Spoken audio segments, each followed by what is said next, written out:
কি ব্যাপার, তুমি কি এখনো লজ্জা পাইতেছো নাকি? চাঁদের মতো সুন্দর লাগতেছে তোমাকে।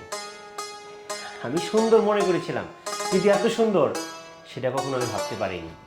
হ্যাঁ, আমি তো কম সুন্দর ছিলাম না, আমিও তো চাঁদের মতো সুন্দর ছিলাম। একটা বছর না, তিনটা বছর তুই কেমনে বইলে গেলি? নাম বিয়ের শখ আমি মিটাইতাছি। তুমি এরকম করতেছো কেন? তুই কেমনে পারলি? হ্যাঁ, তিনটা বছর এক ছাদের তলে কতই না স্বপ্ন ছিল। এই কি কথা ছিল? হ্যাঁ, তুই আমার ছাড়া বিয়ে করবি না আর আমি তোরা ছাড়া বিয়ে করবো না। তুই কি করলি? আমি বিয়ে মেনে নিবো? এই তুই এই মাইয়ারে বিয়ে করছিস, আমি মেনে নিবো কোনোদিন? কোনোদিন মেনে নিবো না। তুমি শান্ত হও, তুমি এরকম খেপে যাচ্ছ কেন? আমি শান্ত হবো না। তুই এটা আমার সাথে কেন করলে? এটা কো। এরকম হয়ে যায়, এই সমাজে অনেক কিছু হয়ে যায়। আমি তোকে অনেক কথা দিয়েছি, ঠিক আছে, কিন্তু ওটা আমি রাখতে পারি না। হ্যাঁ, তুমি না রাখতে পারো কিন্তু আমি রাখবো। তুমি আমার যেসব কথা দিছিলা সেসব কথা আজকে পালন করতে হইব। আমি কিছু মানি না। আরে এটা কি করে সম্ভব?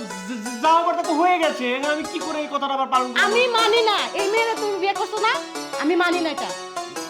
শোনা, তুমি রাগ করো না। আমি মানলাম তোমার সাথে তিনটা বছর আমার সম্পর্ক ছিল। তোমরা চুপ করো। তুমি বিয়ের আগের দিন আমাকে কি বলছিলা? যে তোমার কোনো মেয়ের সাথে জীবনে তুমি সম্পর্কই করো নাই, আর এই মেয়ের সাথে 3 বছর সম্পর্ক করছো। ছি ছি আরে ছি ছি, বুঝাতে চুপ করো পারো। তুমি। আমি তোমার একটা কথা শুনতে চাই না। তোমার সাথে একই চাঁদের নিচে আমি থাকতেও চাই না।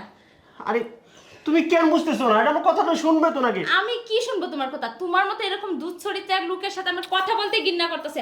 আম্মা, আম্মা, আরে আরে বোমা, কি হইছে? তুমি বাসর করে বাইরে যাইতেছো? কি হয়েছে? আপনারা সবকিছু জানি না শুনে আমার জীবনটা নষ্ট করাটা ঠিক হয় নাই। যাই না শুনে জীবন বৌমা, তুমি এগুলো কি বলতেছো? আমি তো কিছুই বুঝতে পারছি না।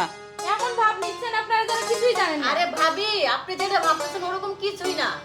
আরে কি হইছে রে মা? আপনি চুপ করেন।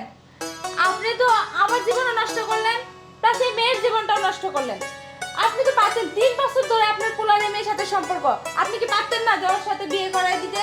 ও এই পাজিটা, তুই কি করেছিস? হ্যাঁ, যা যা এখান থেকে। না মা, থাক।